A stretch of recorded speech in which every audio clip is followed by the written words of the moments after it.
upset that my father could be convicted of 34 crimes, but no one on Epstein's list has even been brought to light. I'm trying to figure out how that's possible, right?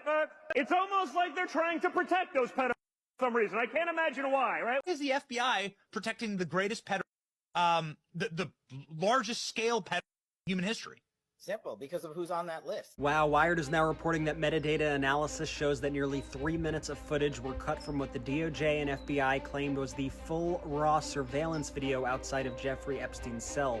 We had learned earlier that the footage had been edited in Adobe Premiere Pro. Well, now we're learning that one of the source files was almost 3 minutes longer than what was released and was then stitched together with the video editing software.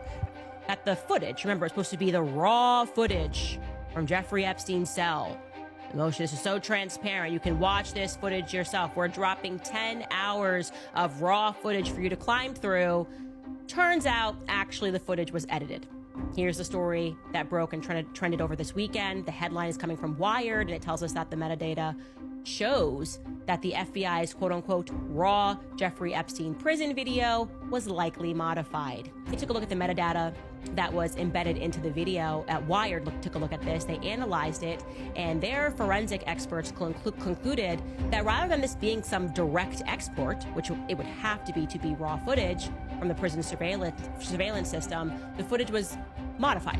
Essentially, it looked to them that they had uploaded footage into Adobe Premiere Pro and that the files then were assembled from at least 2 source clips. Then it was saved multiple times, and then it was exported, and then it was uploaded to the DOJ's website, where it was presented as if it was not touched at all. And one of the biggest questions is, why do they lie?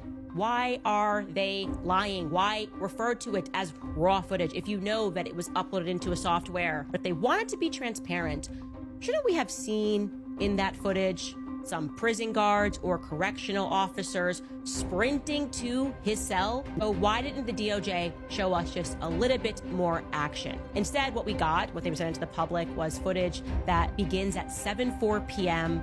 Eastern, the night before he commits on August 9th, and it lasts until 6:40 a.m. on the 10th. Why did they choose that 10-hour window? Your question here, which is, did Jeffrey Epstein actually kill himself? Or did he make an escape? Or did somebody enter his cell and murder him? I think we have the right to again examine those questions and try to get some answers. Trump's team knows that. What I mean when I say Trump's team, I kind of mean the Zionists that are around Trump and have been kind of running everything behind the scenes.